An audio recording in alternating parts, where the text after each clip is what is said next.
make sense when I'm going to mention. Oso was this little bear, and he would come on the scene if the little kids were distressed and need help. So little Jimmy couldn't tie his shoe, Mama Gloria. So Oso had a little alert, and they show up. What do you need, Jimmy? He said, well, I'm having trouble tying my shoe. So the children would basically navigate Oso to the tying of the shoe. I didn't see the significance of Oso coming because they would figure out their own problems. And when they learned how to tie the shoe, Oso like, oh, I see we do this, this, this. And he would make this statement, and this is what stuck out to me, because the Holy Ghost speaking anything. He said it's all a part of the plan, more or less. All right. He always say that. Every episode he would do this, it was all a part of the plan, more or less. And if I got nothing else from Oso, I got that every event and occurrence in my life is all a part of the plan, more or less. But we got to see that even in the times when we're drawn away by our own lust and desire, God's navigation system will scream in your ear, reroute, reroute. Get back in the place where you're supposed to be. So it's all a part of the plan, more or less. All right, y'all with me? I'm excited about this. So let's read Mark 11, 1 through 10. Mark 11, verse 1. As they approached Jerusalem and came to Bethphage and Bethany at the Mount of Olives, he sent 2 of his disciples, saying to them, go to the village ahead of you, and just as you enter it, you will find a colt tied there, which no one has ever ridden. Untie it and bring it here. If anyone asks you, why are you doing this, say, the Lord needs it and will send it back here shortly. They went and found a colt outside in the street, tied at a doorway. As they untied it, some people standing there asked, what are you doing untying this colt?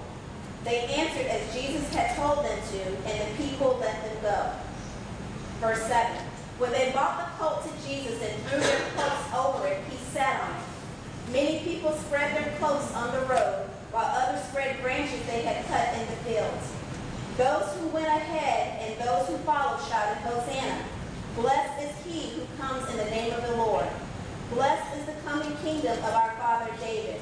Hosanna in the highest heaven. Amen. Now here we find, let's just set up the background. These folk are excited because Jesus, this is his triumphant entrance to Jerusalem. Okay? He's on his entrance and the people are celebrating.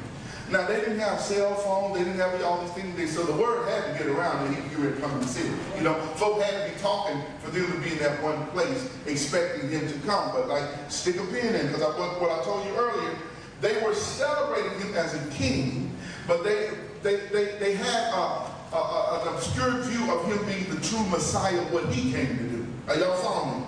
They were always looking for him to restore power back to the Jews. They want to do a hostile takeover, let's overthrow it, let's get the work done. So now what I started thinking, I understand that, God, but what does the palms have to do with that? How did the palms incorporate in there? And if you haven't read the text, y'all seen the story, Jesus entered Jerusalem. I'm going to get back to my text in a minute. I ain't off. It's your season. I'm going to tell you that in a minute. These are, we got to get to meet.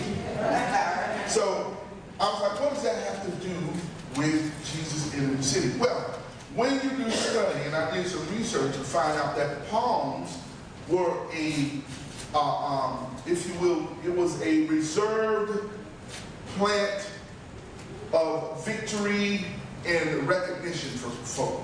It stated that if it was a general that did well in battle, they would do the same thing. They would throw palms out, and they would yell out Hosanna because it bestowed recognition and power of a military status. Are y'all understanding?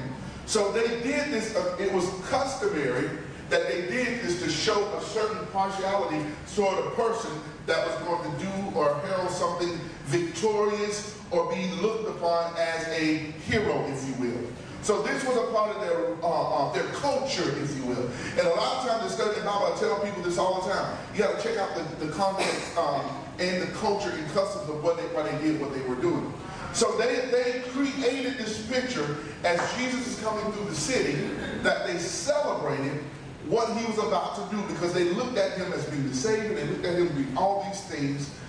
So they celebrated with the palm. So that's where we get Palm Sunday from. Okay? Now, stick a pin in that. Now let's rewind.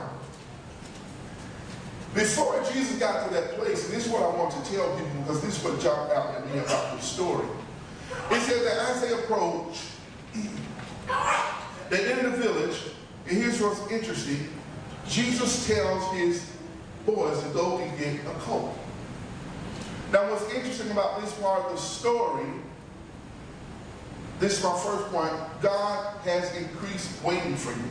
But you got to follow the steps. His increase is waiting for you, but you have to follow the steps.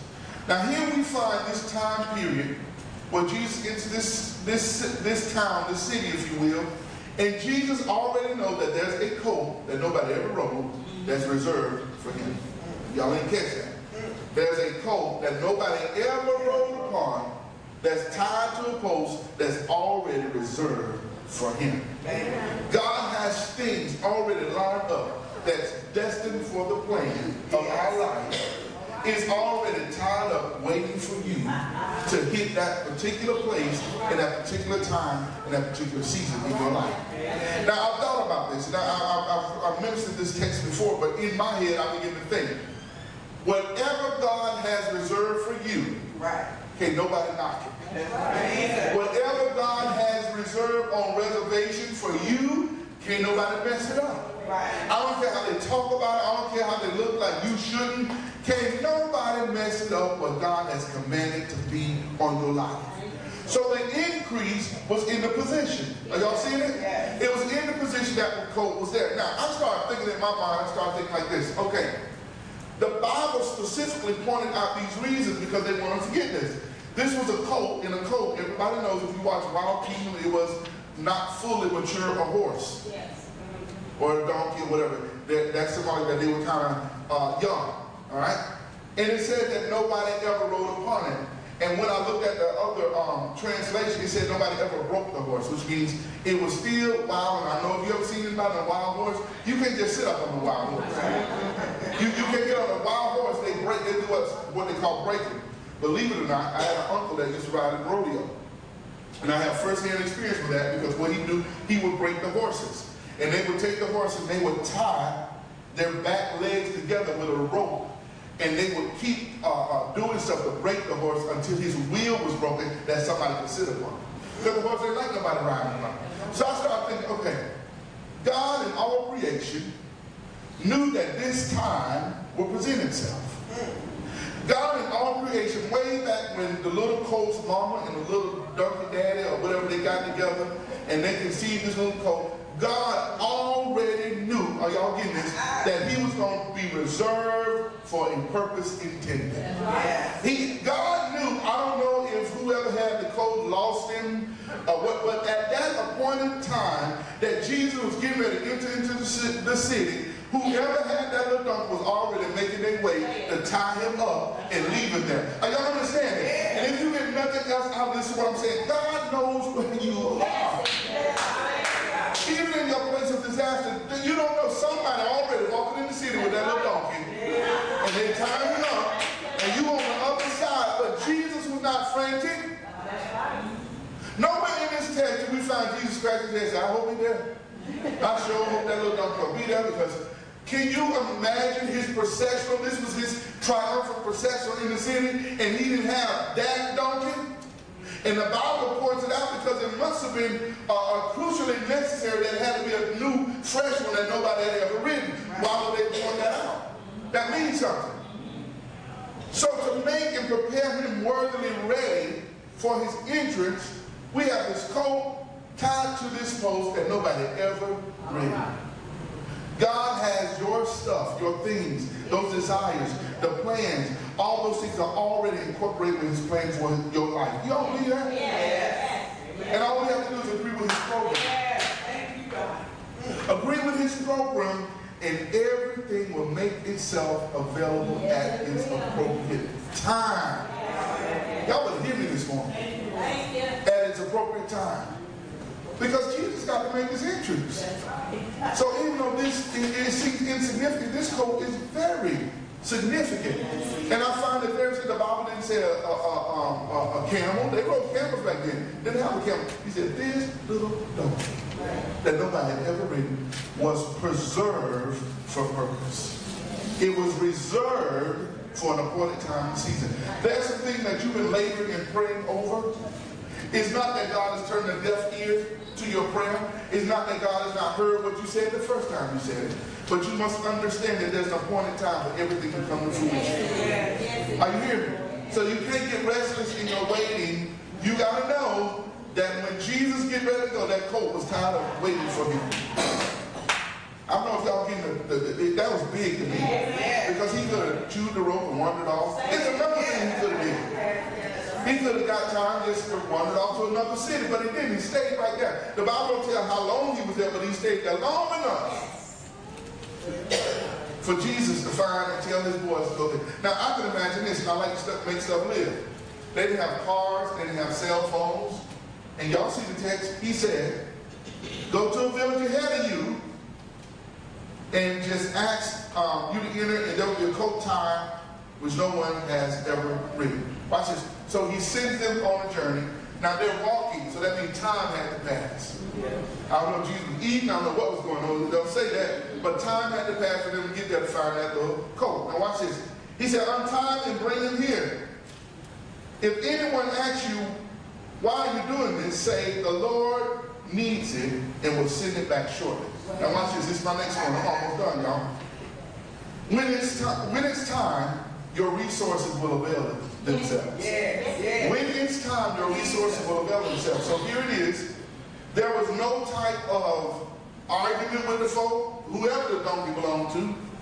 It was a smooth transaction because it was his season and his time to fulfill his purpose. Are y'all hearing me? Now, I don't know, the Bible don't say that if the donkey died after that, but for that purpose, he was preserved. Nobody had ridden upon him for this particular season for the people to come and find him. I can imagine walking in the cities and we just make it live for real. The disciples probably, you talking about donkey, the city ahead, they probably had many donkeys or many colts. But it was one specific one. How did they know nobody ever read it? How did they know? They just went and the resources availed themselves. I'm going to say that again.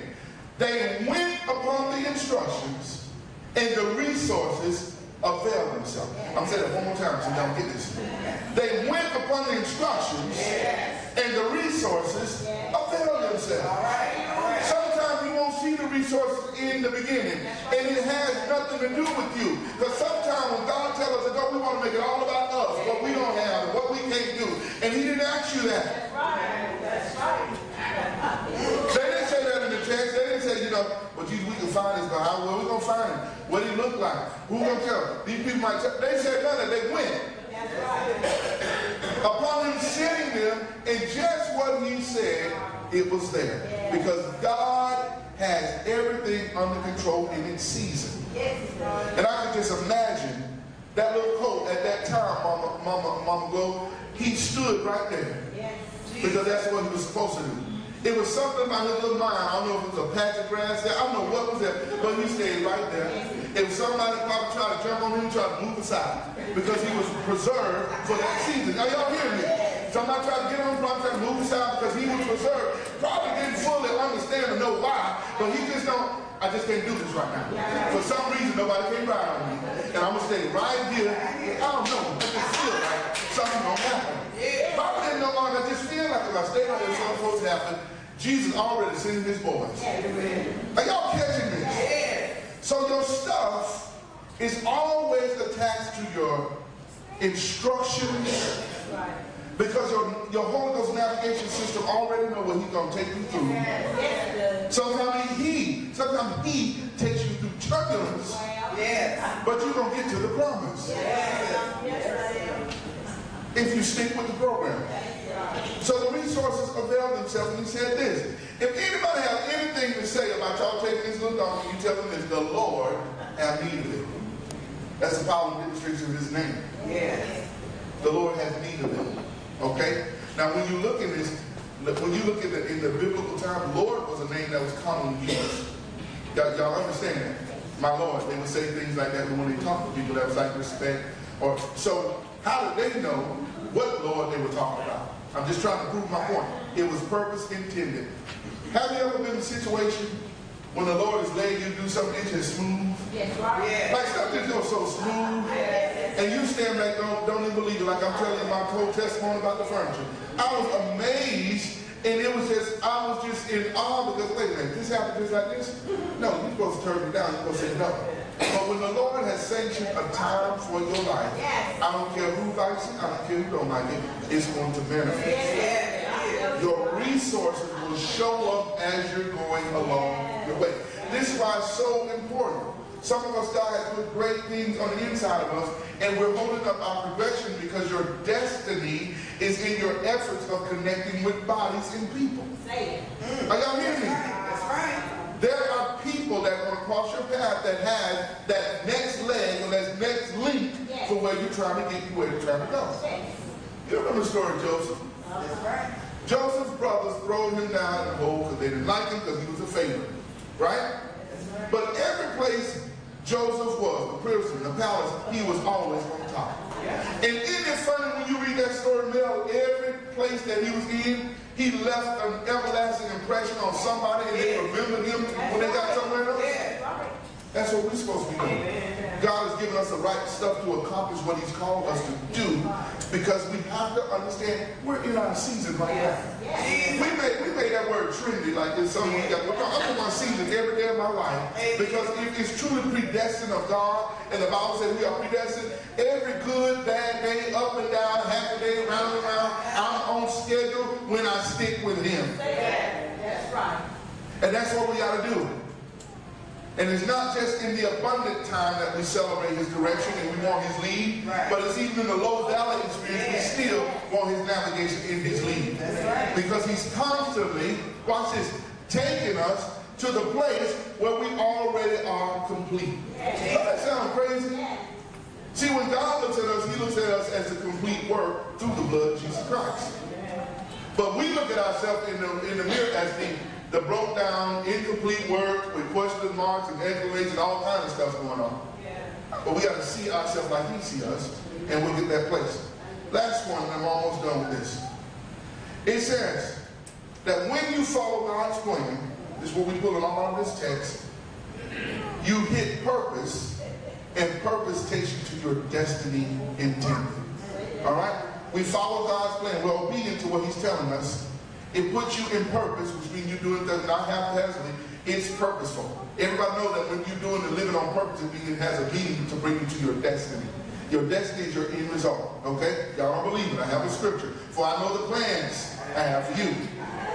It's also good now that even to bring you to a what? Expected end. So that means the end, God already knows what he intended for you to do. All right?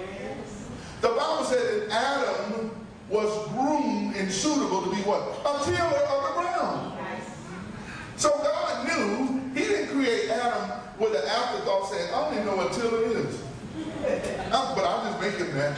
No, he knew it was going to be some shrubbery and some things that so he equipped him. Even if Adam didn't fully know together what a tiller was, God equipped his hands, everything fashioned to be suitable to pick up a shovel, to break the ground, the dirt, whatever was necessary to accomplish what God intended him to do. Amen. God the Father, the same for Jesus. Jesus was on assignment. Everything was purposely put in place because it had to be on purpose because it brought him to his destiny. And his destiny, he was born to die. We don't have to see that, but that's what it is. He was born to die. Because the plan and the agenda of God was to get him to the cross. So it was necessary for this event to take place. So the court was on reserve by God's order that he could not be moved. It could not be revoked. It couldn't get his own mind and go his own way. It stayed right there. Are y'all following this? When God has a plan for our life, and I say it this way, he has a plan for all of our life, but when God has a plan for our life, we got to hit the ups and downs and we approach them different. Does not say that you're not going to have them, you're going to have them, but God's plan for your life will cause all those ups and downs, those turbulent situations to benefit you in the end. Y'all believe that? Yeah. I'm almost done. I want to share this. So obedience plus purpose equals destiny. When those people, we don't end the story, Jesus made his triumphant entrance to the city. The people threw out the branches, they yelled, Hosanna, Hosanna, blessings to come in the name of the Lord. And they're celebrating. Yes. But what a fiasco that would have been if that purposeful coat would have got out of place. And that's the main character in this story. What if he just wandered away? I'm pretty sure Jesus is creative enough to get, but that ain't what happened. He stayed right there because it was commanded to happen a part of Jesus' destiny. Are y'all hearing me? Yeah. Those commanded things in your life, they cannot move. That's why sometimes we pray for stuff and it seems like it ain't going nowhere. You know what? You need to ask yourself these two things. What am I supposed to learn from this? That's right. What am I supposed to gain from this? Because God allows hardship to come in our life to teach us lessons. Jesus. If you pray for wisdom, you know how wisdom is obtained? Wisdom is obtained supernatural to God, but also wisdom is obtained through hardship and trial. Yes, yes. You don't know how to pay attention and budget your money if you've never been to a low place where you had to stretch that dollar. Amen. And I mean, talking about stretching until you look like a Chinese. You never know that if you ever been in that place. So God allows that. You say, no, because what you pray for is wisdom. And it's a part of my plan for your life. And even though it hurts me, I want to jump in and bail you out. It is necessary that you be broke right now. Amen. Because I'm trying to teach you something. God's plan for your life is not schizophrenic. It's not he just doing stuff sporadically in your life. Everything, y'all, everything in your life, when you stick with his will, it's on purpose. It's on purpose. Last thing I want to share with you. Ecclesiastes 3:1-11. You don't have to go there, but it tells us this. To everything there is a time and a season under heaven. What it basically says is that everything that goes on in life, there's a time and a season. And it goes on, I'm not going to read all of it, but it says time to live, time to die, time to give, time to store. It goes on to these different things, and it tells us everything under the sun, there's a specific time. We get up in the morning and go to work at a specific time. Some of us eat breakfast at a specific time. You don't get answered because of that, but you know that that's the time, so you patiently wait. God's order, God's plan is the same way. Everything is sanctioned by a specific time and event and occurs. God has not returned back to rapture of the church yet. You know why? Because there are certain events that have not taken place yet, and there's a specific time. Are y'all hearing me? In your life, the reason why you didn't fell out dead because there's a specific time. And the Lord wants to fulfill everything out of you if you agree with his program and his plan. And he know we get like off track sometimes, but he'll bring us back. But to everything, there's a time and a season. Now, and this is, I'm going to close with this. We're in our season when we realize we don't have to be ashamed about nothing we did in our past. I'm going to say that again. Whatever you did in your past is in your past. Rafiki said the best from Lion King. He said, it don't matter, it's in the past. It's in your past. You don't want to drag that stuff up. God ain't even remember that no more. When you ask him to forgive you, because there are things that are purposely destined in your path, in your destiny to bring you to your full completion of what God called you to be. This last scripture I want to share with you, and we say this, but do we really understand what this means? Romans 8:28. I hear people say this all the time. Y'all always say this. We just like this, and some of them say it through tears and all that stuff, but we really don't really understand what we're saying. Because if you read a couple of heads of scripture, I think like 27, it talks about waiting on the Lord. Right. It talks about waiting on him.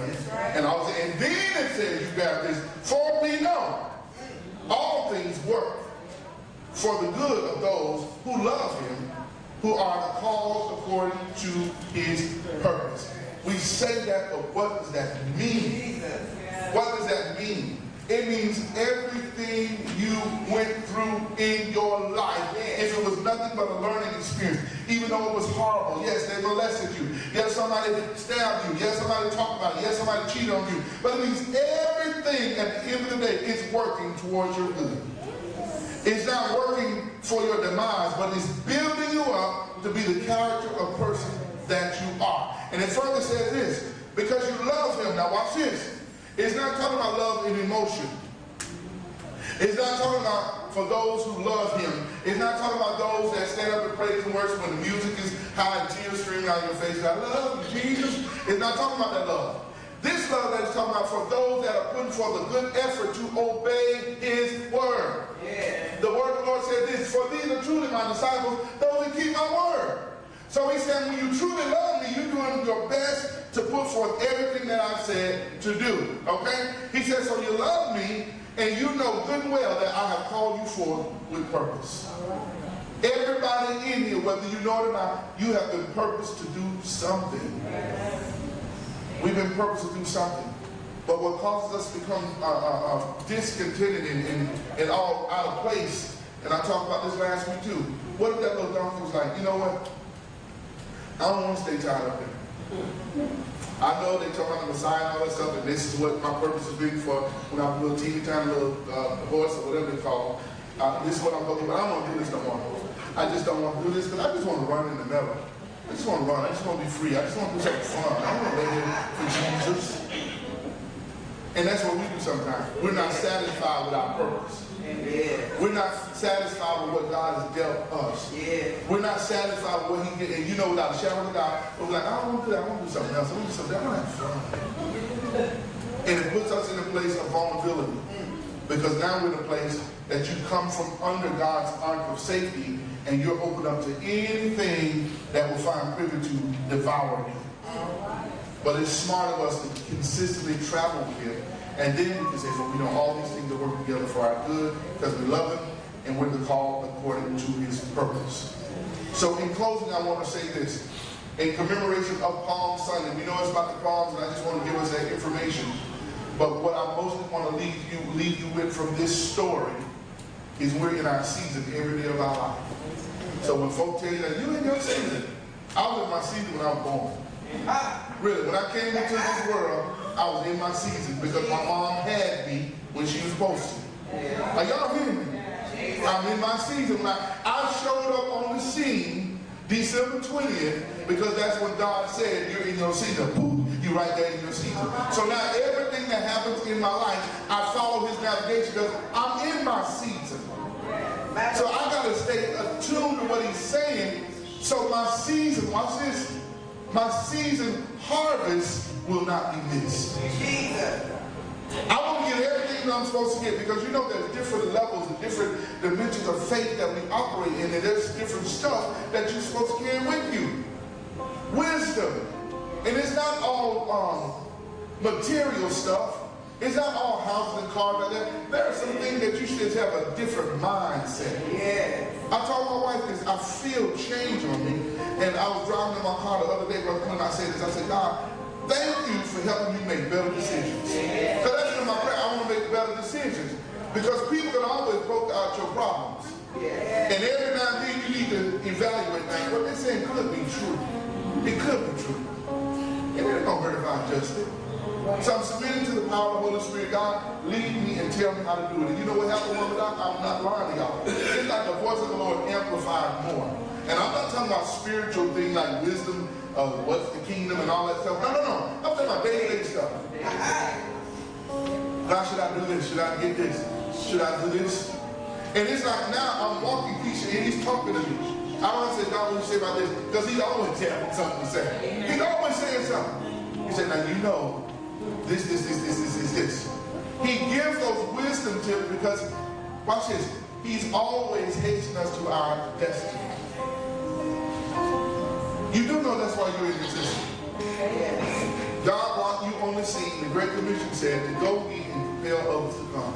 I don't care what variation your hair, if it's cut on the side, long or short, if you're a tall man, short man, fat, long, skinny, whatever it is, your full plan when you came into the kingdom of God is to tell other people about His goodness. Amen. That's what you're supposed to be doing.